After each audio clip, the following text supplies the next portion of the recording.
partir do verso 1, a palavra do Senhor diz assim: chamando os seus 12 discípulos, deu-lhes autoridade para expulsar espíritos imundos e curar todas as doenças e enfermidades. Estes são os nomes dos 12 apóstolos. Primeiro, Simão, chamado Pedro, e André, seu irmão, Tiago, filho de Zebedeu, e João, seu irmão, Filipe e Bartolomeu, Tomé e Mateus, o publicano, Tiago, filho de Alfeu, e Tadeu, Simão, o Zelote, e Judas Iscariotes, que o traiu. Jesus enviou os 12 com as seguintes instruções: não se dirijam aos gentios, nem entrem em cidade alguma do samaritano. Antes dirijam-se às ovelhas perdidas de Israel. Por onde forem, pregue esta mensagem: o reino dos céus está próximo. Cure os enfermos, ressuscitem os mortos e purifiquem os leprosos. Expulsem os demônios. Vocês receberam de graça, deem também de graça. Não levem nem ouro, nem prata, nem cobrem seus cintos. Não levem nenhum saco de viagem, nem túnica extra, nem sandálias, nem bordão, pois o trabalhador é digno do seu sustento. Amém, irmãos? Nós vemos aqui um texto maravilhoso da palavra do Senhor, que se encontra lá em Mateus, e nós ficamos maravilhados, porque Jesus Cristo, Ele faz coisas extraordinárias, né? E eu estava pensando sobre esse texto que eu acabei de ler, e pensando como que Jesus, Ele condicionou seus discípulos, como Ele condicionou a sua igreja.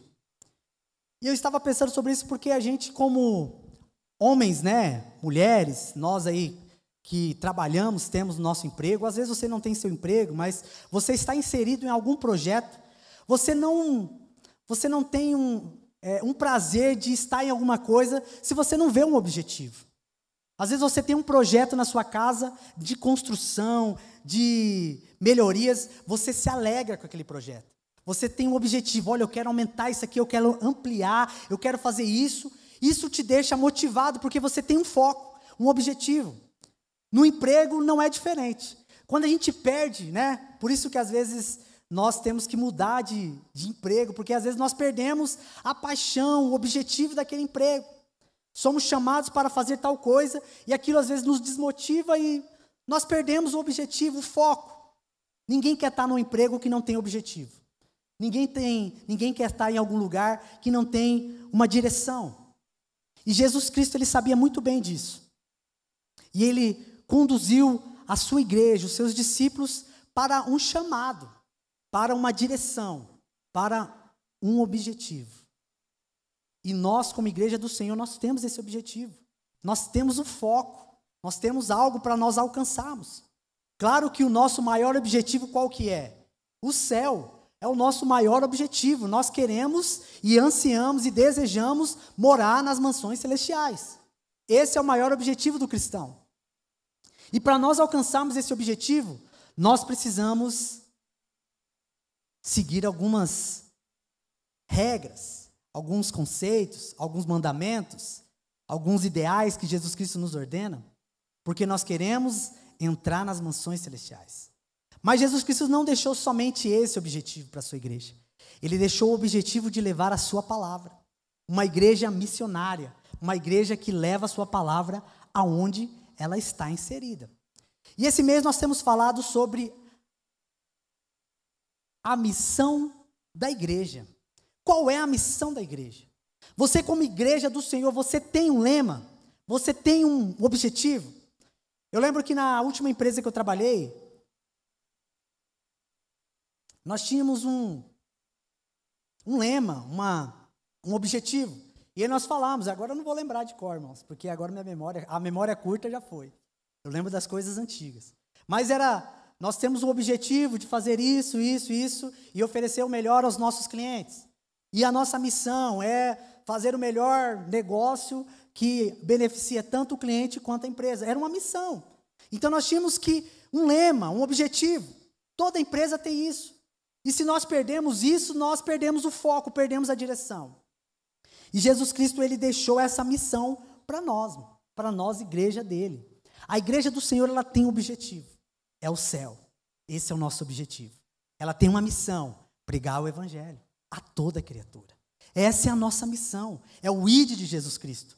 Então você, como igreja do Senhor, tem a missão aqui nessa terra, pregar o evangelho a toda criatura. Tem um escritor famoso, tem uma frase famosa. O escritor, há uma discussão quem foi que escreveu, mas é um lema que às vezes, se a gente usar em alguns determinados momentos, pode dar errado.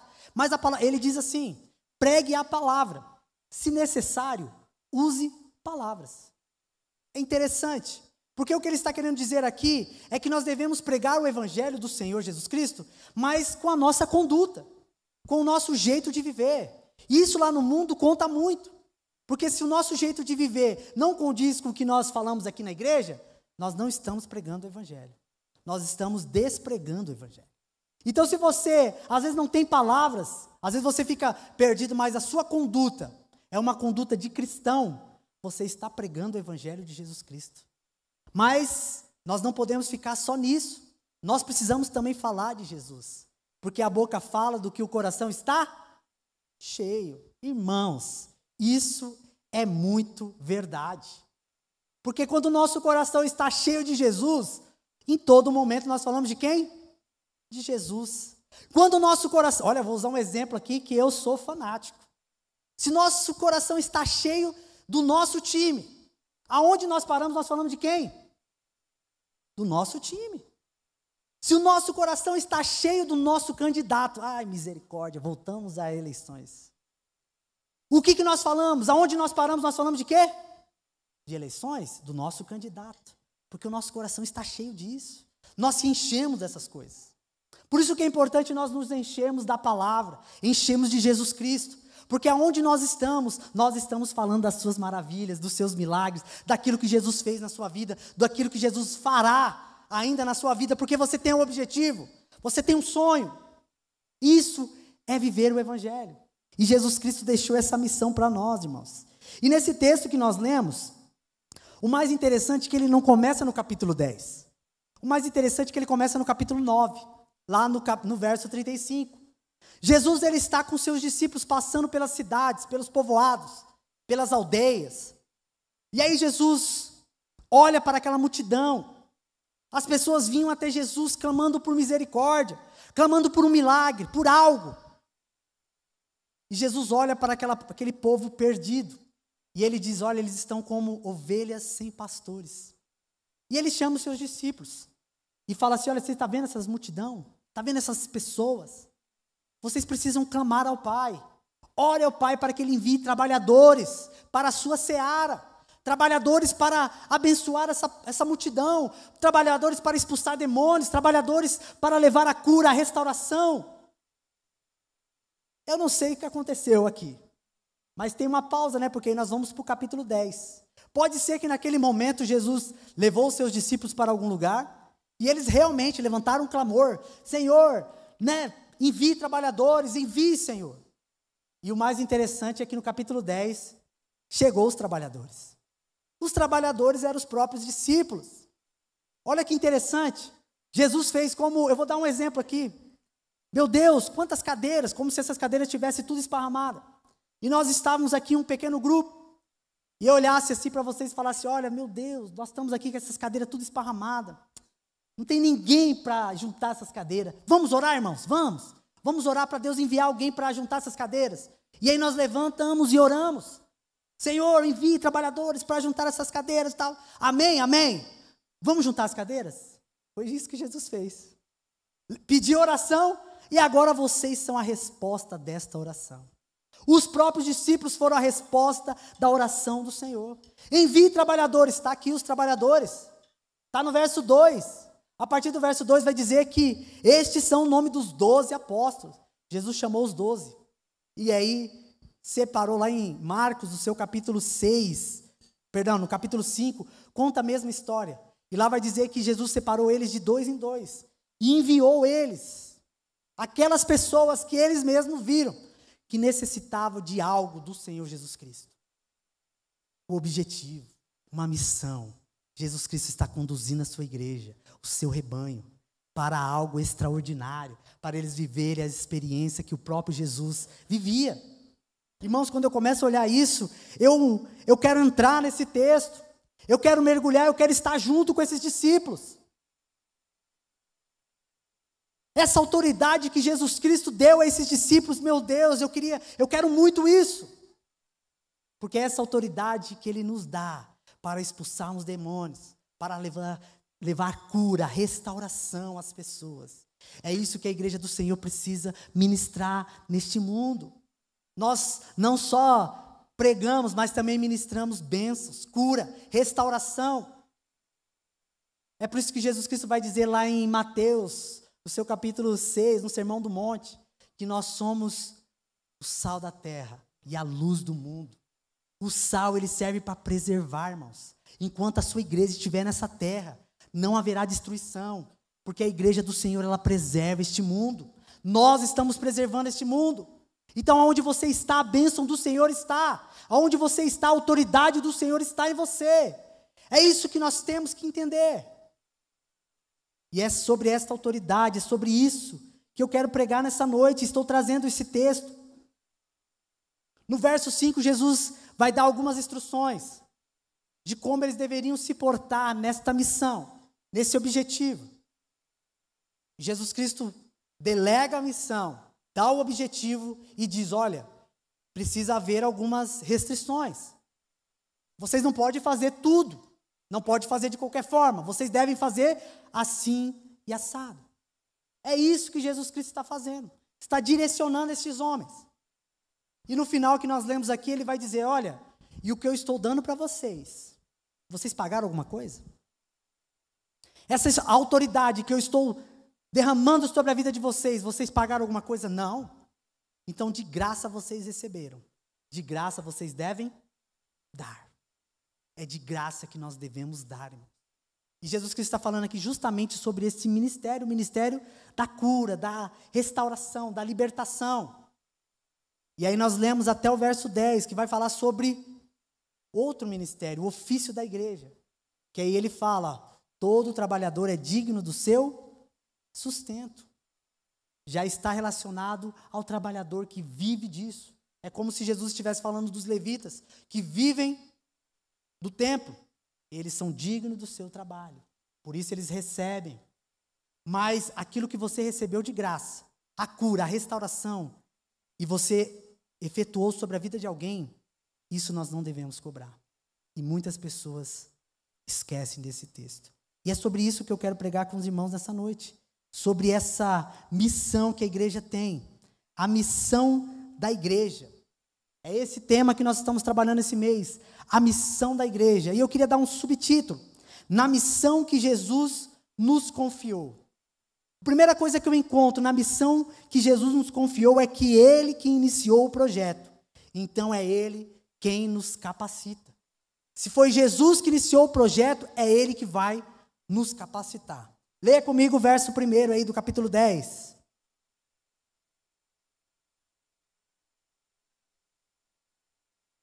Chamando seus 12 discípulos, deu-lhes autoridade para expulsar espíritos imundos e curar todas as doenças e enfermidades. Jesus chamou os 12 e disse, olha, recebam agora autoridade para expulsar demônios, para expulsar espíritos imundos, para levar a cura, trazer a restauração, para vocês expulsarem também, numa forma de dizer, expulsarem as doenças, as enfermidades sobre as pessoas. Jesus está trazendo agora uma unção, algo que eles não tinham recebido.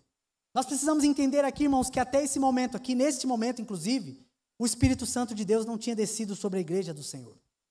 Não havia o Espírito de Deus sobre os homens, porque só vai vir lá em Atos 2, né? Então Jesus ainda não tinha feito a promessa de descer o Espírito Santo dele, de enviar o Espírito Santo. Então agora Jesus está oferecendo algo que ele tinha, compartilhando, dando esta autoridade. Autoridade que vinha dos céus. E esses homens sabiam que essa autoridade que Jesus tinha era uma autoridade verdadeira. Porque lá no capítulo 8, irmãos, Jesus Cristo mandou o mar, o vento e o mar se calar, se aquietar. E eles clamaram: quem é esse que tem autoridade sobre a tempestade? Quem é esse que tem autoridade sobre o mar? Jesus Cristo tem autoridade nos céus e na terra. E é essa autoridade que ele derrama sobre os seus discípulos. É ele quem capacita os seus discípulos nessa missão.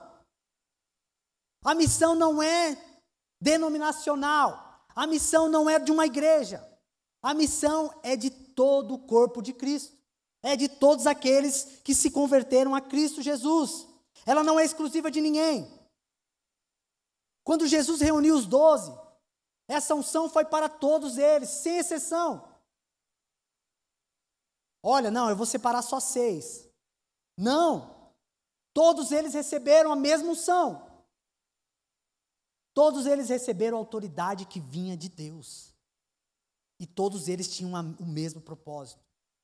E o que mais me chama a atenção nesse texto é que Jesus Cristo, ele é o maior interessado na sua missão. É Jesus Cristo que é o maior interessado nas almas convertidas. É Jesus Cristo que é o interessado que a cura seja ministrada. É por isso que ele capacitou os seus discípulos. É por isso que ele derramou essa autoridade. A palavra autoridade usada aqui no grego foi exousia, o direito de usar o poder. Que poder é esse, irmãos? O direito de usar o poder que Jesus Cristo tinha.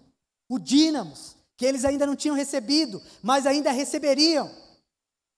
Esses homens agora são capacitados nesse poder que há em Cristo Jesus, para fazer maravilhas no meio do povo. E o mais interessante, irmãos, é que o mesmo Jesus que nos chama, é o mesmo Jesus que nos capacita. A Natália leu aqui sobre a vida de Moisés. Moisés, irmãos, pelos estudiosos, Moisés provavelmente ele era gago. Era um homem que tinha dificuldade no falar. E quando o Senhor mandou ele ir até Faraó, Moisés falou: Senhor, eu não tenho condições. Eu não posso falar. O Senhor: não, então chama seu irmão Arão e vá com ele. E Moisés sempre andava com porta-voz. Mas a missão não deixou de acontecer. Jesus Cristo, ele nos capacita. Aquilo que nos falta, o Senhor nos enche. Aquilo que nós precisamos, o Senhor nos dá com a autoridade dos céus. É isso que o Senhor está derramando sobre a sua igreja. E a igreja do Senhor precisa buscar essa autoridade. Essa autoridade para ministrar sobre as nações, sobre as pessoas que necessitam.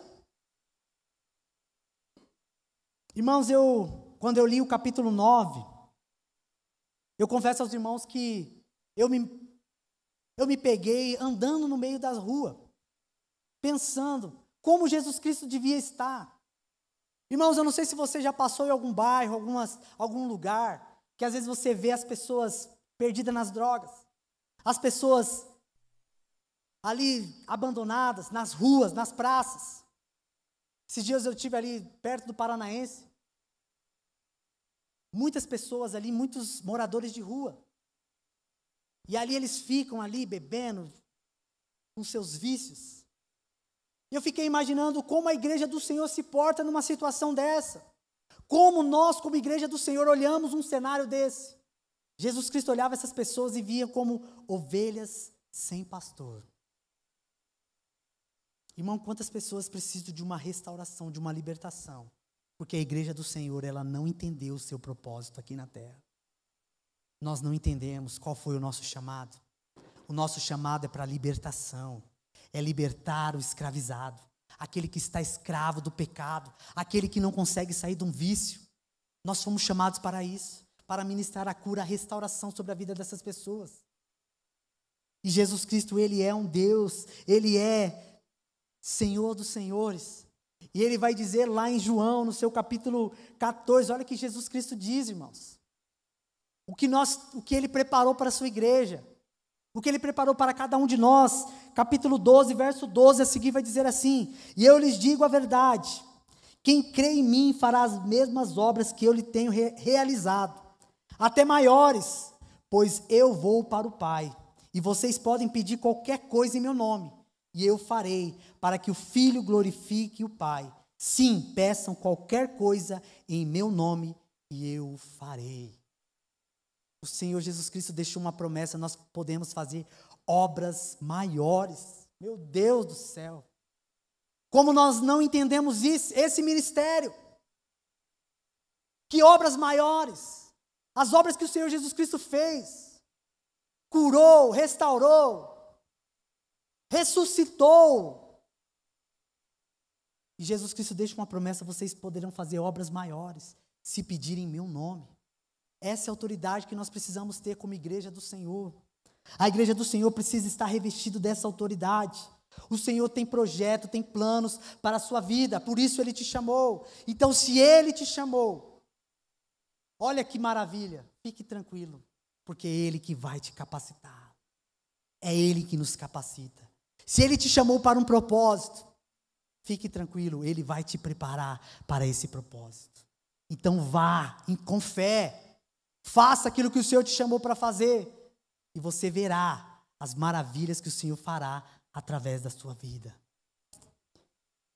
Na missão que Jesus nos confiou, em primeiro lugar, Ele quem iniciou o projeto, então é Ele quem nos capacita.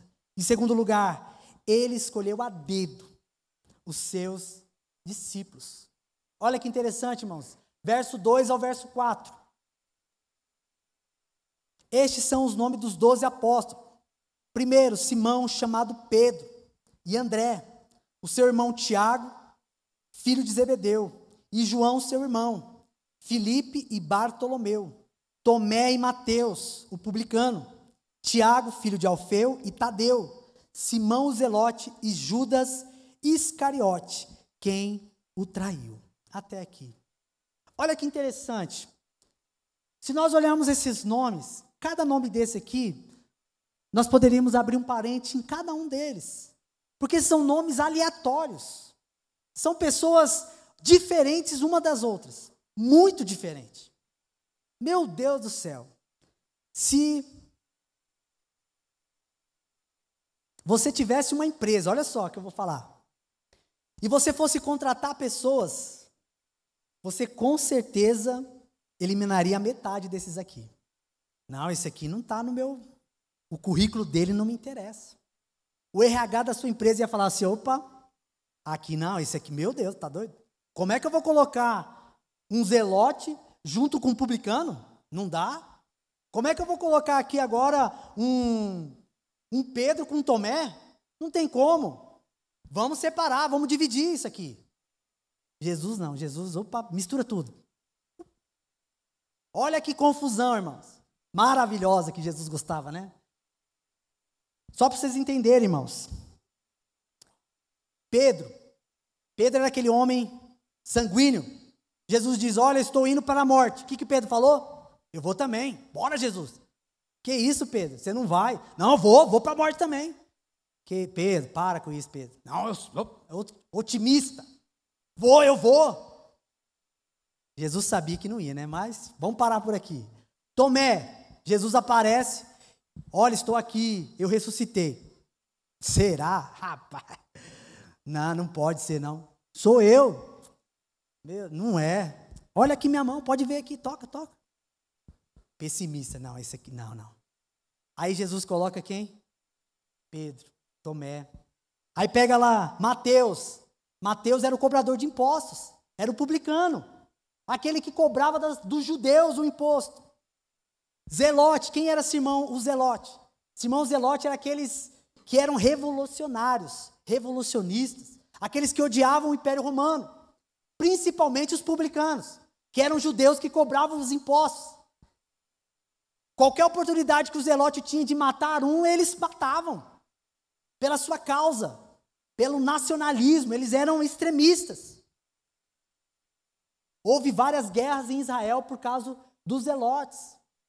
E aí Jesus chama um zelote e um publicano no mesmo grupo. Vai morrer, meu Jesus, tem misericórdia. Agora vai dar confusão, Jesus. Não, é esse aqui mesmo. Você tem certeza? Não, tenho certeza, é esse.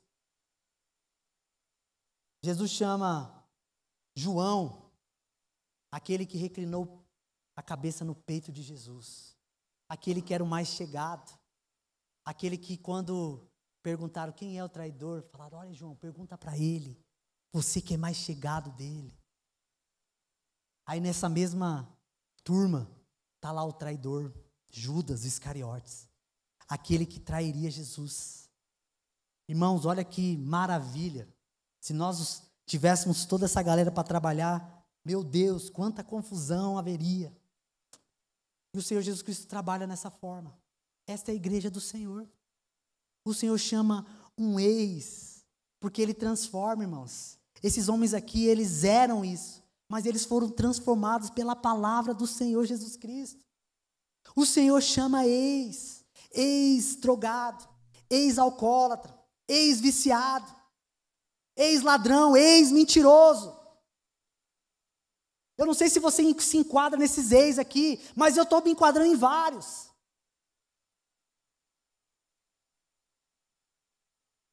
O Senhor chama um monte de ex e coloca tudo junto e diz: é esse povo que eu vou trabalhar, justamente porque nenhum era igual, irmãos. Tira dessa sua cabeça aí que se a igreja fosse um monte de você, aí ela ia para frente. Já pensou se a igreja fosse um monte de eu? Meu Deus. Nossa, nós ia fazer... Não ia. O próprio apóstolo Paulo vai dizer que o corpo necessita dos membros. O pé não é mais importante do que o braço. E o dedo não é mais importante do que o pé. E Paulo faz um monte de analogias para entendermos que não existe ninguém mais importante no reino de Deus. Todos são essenciais, cada um tem o seu valor, cada um foi chamado para um propósito debaixo dos céus, e você está incluído nele. É por isso que o Senhor escolheu homens diferentes, pessoas diferentes, para que nós pudéssemos, através das nossas diferenças, trabalhar para o reino de Deus. E foi por isso que Ele chamou esses homens totalmente diferentes.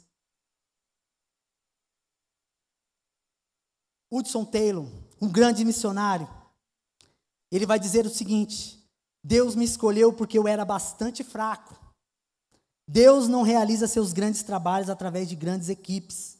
Ele treina alguém até ser bem manso e humilde, para então Ele usá-lo.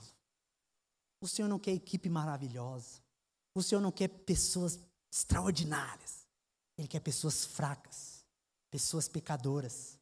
Pessoas como eu e você.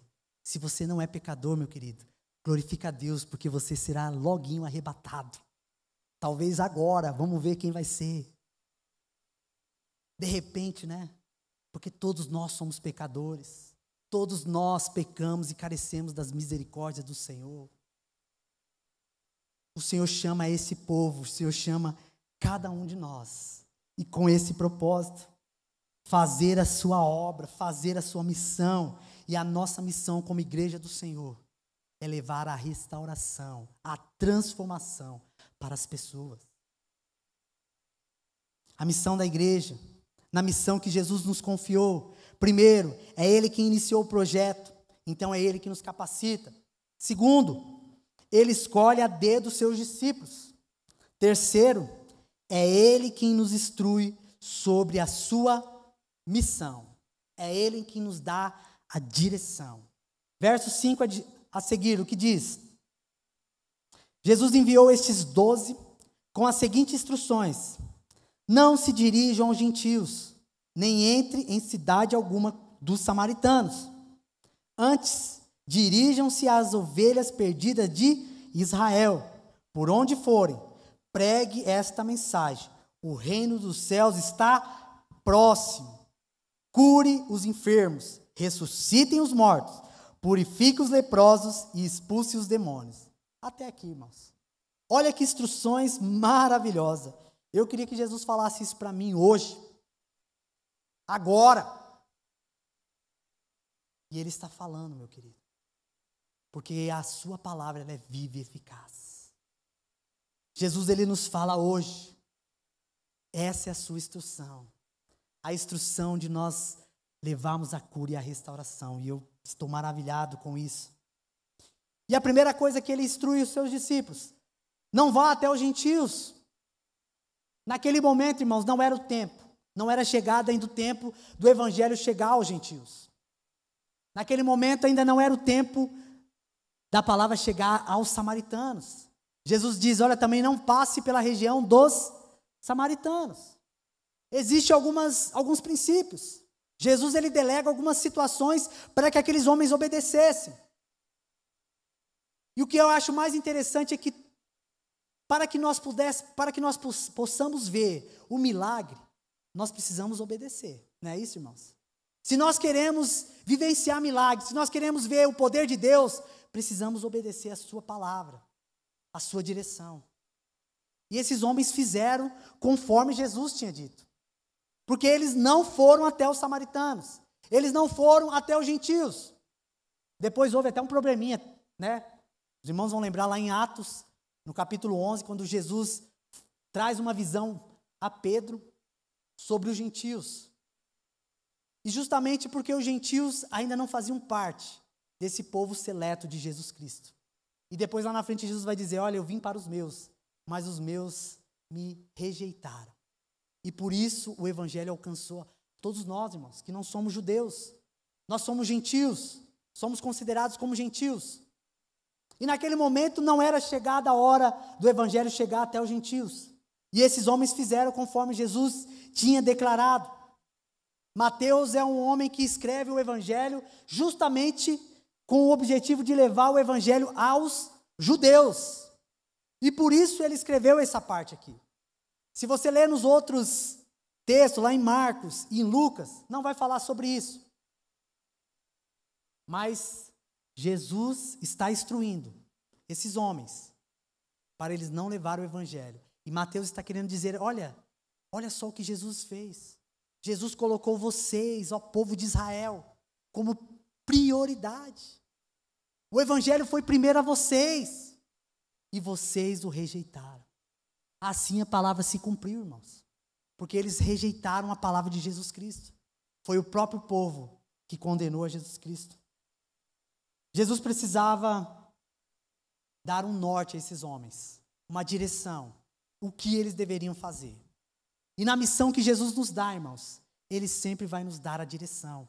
Para onde nós devemos ir, como nós devemos nos portar, o que nós devemos fazer.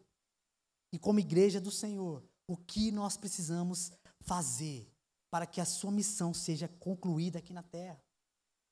Mas para isso, irmão, nós precisamos estar atentos. Porque até aqui o Espírito Santo não tinha descido. Mas Jesus Cristo envia agora o seu Consolador. E Ele está em todo o tempo falando aos nossos ouvidos, falando ao nosso coração. E eu preciso contar isso, irmãos. Não estava no script, mas eu vou contar. Irmãos, quando nós estamos atentos à voz do Espírito Santo de Deus, Ele nos leva a lugares que nós jamais passaríamos.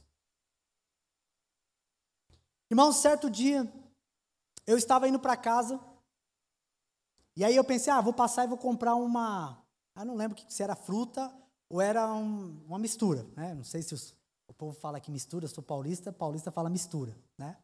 Que é uma carne. Eu não lembro se foi para isso, mas eu não gosto de passar em um determinado mercado. E aí eu passei na frente de um e esqueci. Quando eu estava chegando em casa, eu lembrei, falei, vou voltar. Aí fui no mercado mais perto de casa. E a mulher não tinha pedido, né? Que o homem só consegue fazer aquilo que a mulher, né? A gente é bem doutrinado. Se a mulher não pediu, não, eu vou fazer algo diferente hoje. Vou comprar. Fui comprar, sem a mulher pedir. Olha só. E não percebi que era o Espírito Santo de Deus falando.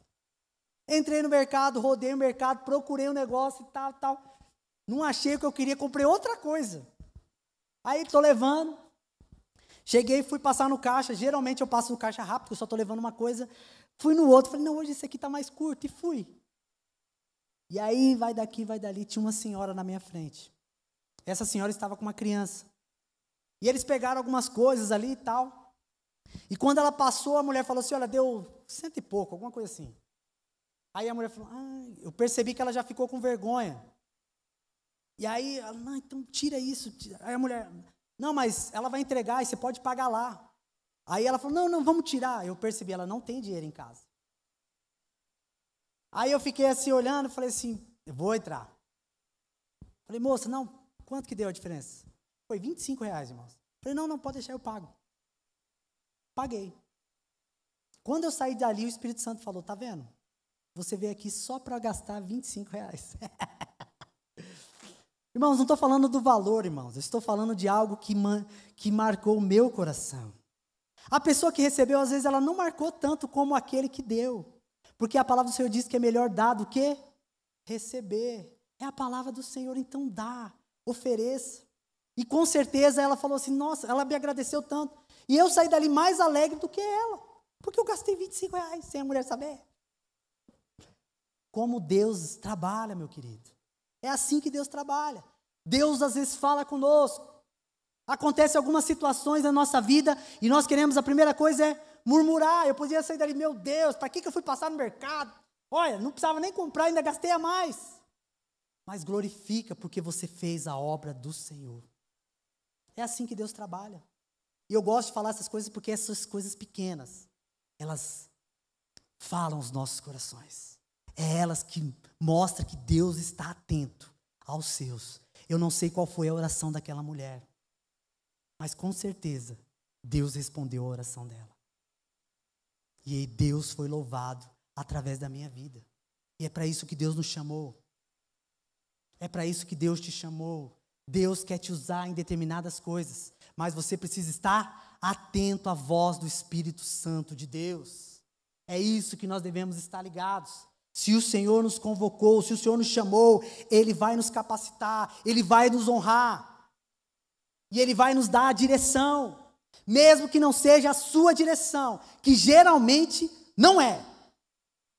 Não é a nossa direção, porque os planos dEle são maiores do que os nossos. Nós precisamos se entregar às vontades do nosso Deus, porque as nossas vontades, irmãos, elas não vão de acordo com a vontade de Deus. Mas a vontade de Deus sobre as nossas vidas, ela é maravilhosa. E quando nós vivemos a vontade de Deus, nós experimentamos a boa, perfeita e agradável vontade. É essa vontade.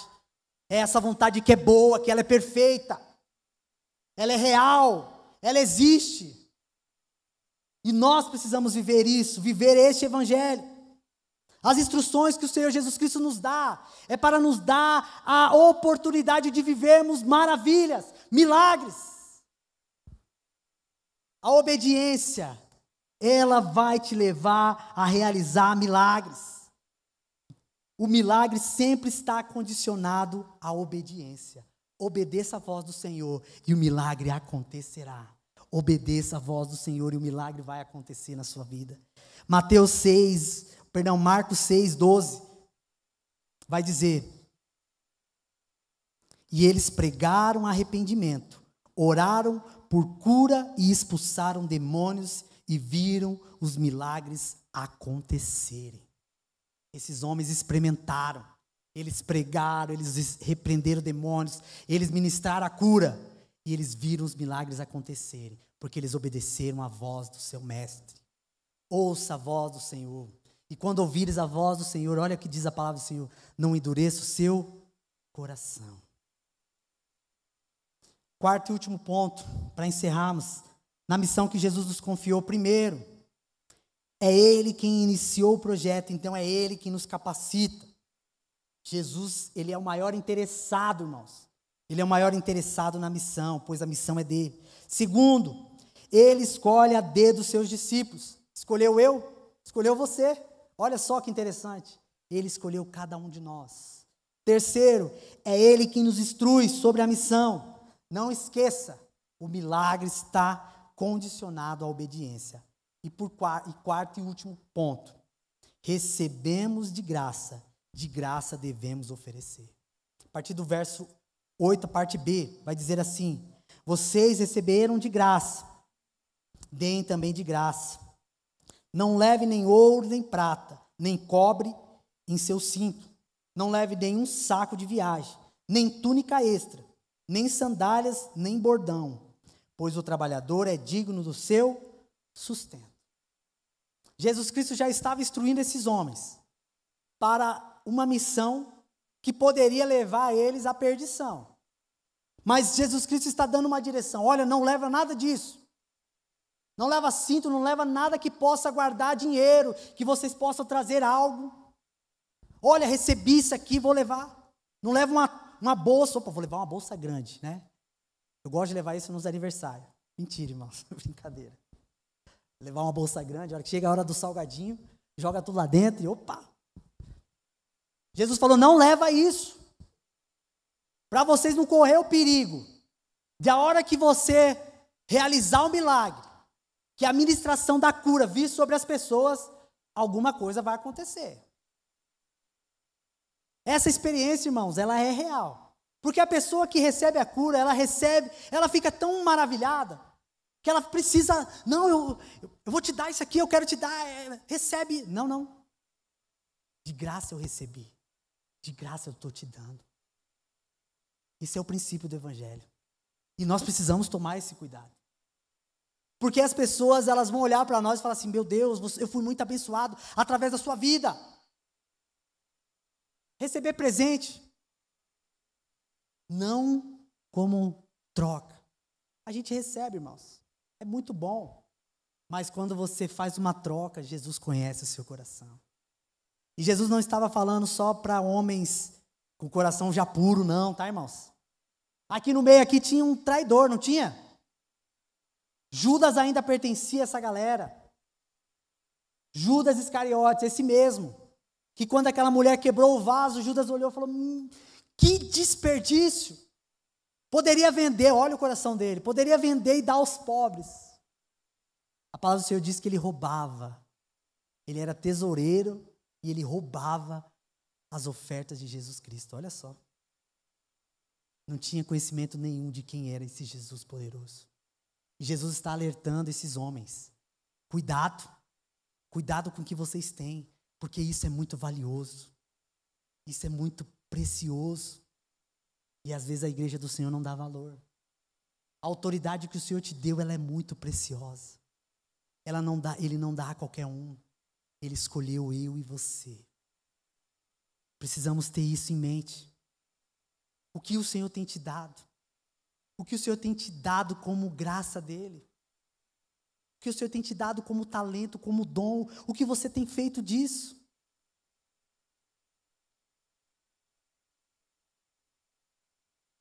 Às vezes nós esquecemos que de graça nós recebemos, realmente. E às vezes nós escondemos aquilo que o Senhor nos deu de graça.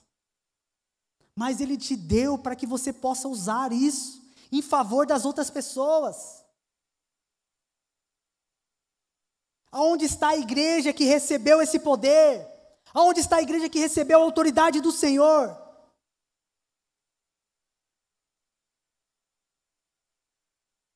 Jesus, Ele nos chama. Jesus, Ele nos vocaciona. Ele nos direciona para o ministério. E às vezes nós fraquejamos. Às vezes o nosso coração não está no maior tesouro de fazer a vontade do Pai. O nosso coração está aqui nas coisas da terra. O nosso coração está aqui pensando simplesmente nas coisas terrenas. Judas é um desses. Judas é um homem que está ali no meio ali, que vai fazer, vai realizar, irmãos. Porque o texto não falou que Judas não fez. Todos eles ministraram a cura. Todos eles expulsaram demônios. Foram usados pelo poder que há no nome de Jesus. Mas nem todos eram salvos. Nem todos foram salvos. Perderam a sua salvação. Porque o seu coração não estava nas coisas celestiais, mas estava nas coisas terrenas. O Senhor, Ele nos envia para essa missão, mas Ele quer saber aonde está o seu coração. No que está o seu coração? Irmãos, realizar milagres, fazer sinais e maravilhas aqui, irmãos, pode ser para qualquer um. É isso que o texto está me dizendo. Mas no final, só Jesus sabe quem serão os eleitos do Senhor. Quem irá morar nas mansões celestiais. E é por isso que eu estava lendo esse texto e eu lembrei da história lá em Atos. Em Atos, no seu capítulo 8, vai dizer que Filipe leva o evangelho E aí um determinado homem chamado Simão, o feiticeiro, ou o grande homem. Esse homem, ele se converte ao evangelho. E quando ele vê que os apóstolos, quando impunham as mãos sobre as pessoas, e as pessoas eram tomadas pelo Espírito Santo de Deus, porque eles tinham autoridade, esse homem ficou louco, falou: pai, eu quero isso também. Quanto que é? Eu quero comprar. Me dá desse poder, que às vezes eu e você desprezamos.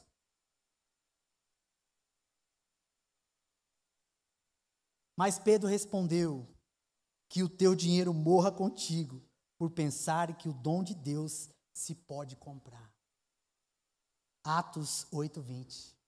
Que morra contigo o seu dinheiro, porque isso aqui não é vendido, isso aqui é de graça, porque só o Senhor Jesus Cristo pode dar. É só Ele que pode dar essa autoridade, é só Ele que pode derramar o poder sobre a sua igreja, é só dele que vem, e quando nós recebemos dele, de graça nós devemos dar, de graça nós devemos fazer. É aí que está o seu coração, aonde está o seu coração? Irmãos, não vamos longe não, irmãos, vamos mais perto. Hoje, nós falamos de rede social, mídia. Hoje o que dá dinheiro não é pedir dinheiro, mas o que dá dinheiro hoje é reviews. É postar alguma coisa. É tirar fotinha e postar lá, é aonde vai chegar a minha imagem. Quantas pessoas vão visualizar, quanto dinheiro eu vou receber. Às vezes nem dinheiro, as pessoas querem sucesso. Esse é o perigo também. Aonde nós estamos inseridos, às vezes as coisas mudam. Mudou agora para a visualização, mudou agora para a rede social. Às vezes nem é dinheiro. Às vezes nem é presente, mas é status. E quantos de nós achamos que postar uma foto, fazendo algo, isso vai me dar o ibope, e as pessoas vão olhar para mim e falar: olha aqui, vai um homem de Deus. Não é isso que te faz um homem de Deus. Não é isso que te faz uma mulher de Deus. É o temor que você tem pela palavra do Senhor. É o temor que nós temos pelo que o Senhor Jesus Cristo nos ordenou. Se de graça recebemos, de graça nós devemos dar. Essa é a missão da igreja. A missão da igreja é essa, levar o evangelho. Mas de que forma? De uma forma organizada. De uma forma que o Senhor Jesus Cristo está na direção. É o Senhor Jesus Cristo que nos dá a direção para fazermos. E nós, igreja do Senhor, irmãos, nós precisamos se mexer. Nós precisamos fazer algo. E se você não pode fazer indo, faça orando. E eu quero fazer essa pegadinha que Jesus Cristo fez com os seus discípulos. Comece a pedir ao Pai que envie trabalhadores. Porque a seara é grande, envie, Senhor, trabalhadores. Comece a clamar por isso. E o Senhor vai levantar o maior trabalhador. Aquele que clama por isso. Que vai ser a sua resposta. Você será a resposta da sua própria oração. E eu creio nisso. E é isso que nós, igreja do Senhor, precisamos fazer. Orar para que o Senhor levante trabalhadores. E que seja eu e você, esses trabalhadores, que levam o evangelho do Senhor aonde nós estivermos. Irmãos, os dias são maus. E nós, como igreja do Senhor, precisamos anunciar a vinda de Jesus. Ele virá para te buscar. Ele virá para aqueles que Ele separou. E o Senhor diz que nós devemos levar o evangelho a toda criatura. Quantas pessoas ainda não ouviram o evangelho? Eu e você precisamos anunciar. E que a palavra do Senhor esteja cheia no seu coração. Para que aonde você for, aonde você estiver, sempre saia palavras de vida eterna. Essa é a autoridade que o Senhor colocou sobre a sua igreja.